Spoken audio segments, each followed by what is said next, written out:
This segment brought to you by Kansas Grain Sorghum, growers working together. Find out more at kansasgrainsorghum.org. We're back. Now Kyle and Lynne discuss the impact of human and pet food processing in the state. Hi, this is Kyle Bauer. I have the opportunity to visit with Lynne Hinrichsen. She is the Agribusiness Development Director for Kansas Department of Agriculture. Lynne, this morning you were talking about, I will call it food processing and pet food processing. Do you spend most of your time on that? I spend a good deal of my time with that in my job. Obviously, I cover all the different sectors in agriculture for the state, but those two came up because they are growing fields within the state. I guess I don't think a lot of us think of Kansas as the pet food capital of the world. So is it a significant industry? It's a huge industry within the whole nation as well as for the state. As you know, Kansas is part of the animal health corridor, and a lot of the different pet food manufacturers as well as equipment manufacturers are right here in the state of Kansas. And we make equipment to process it as well? Correct. There's several companies that do either parts for the equipment or they actually do the machines and circuit boards that they need to do the extrusion of the different pet food products.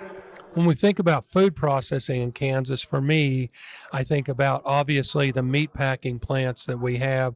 I assume there's others? There are a lot of different things when it comes to food processing in Kansas.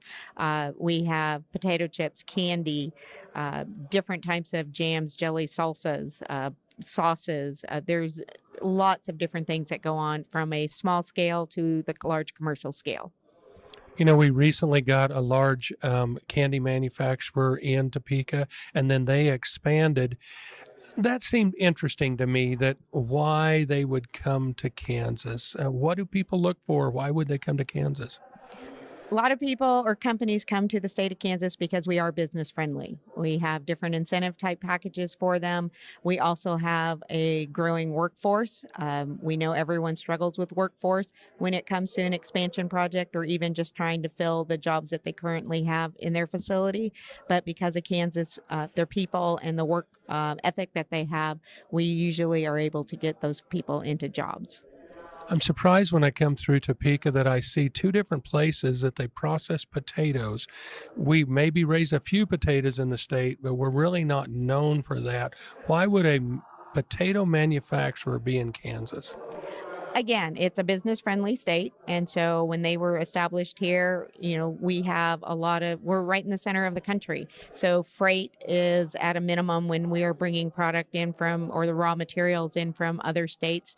Our transportation system, whether it be rail or highways or even the different types of places where they ship out for exporting, we have those facilities here. We're visiting with Lynne Hinrichsen. She is with the Kansas Department of Agriculture in their Agribusiness Development Department. This is Kyle Bauer reporting. Back to you, Jamie.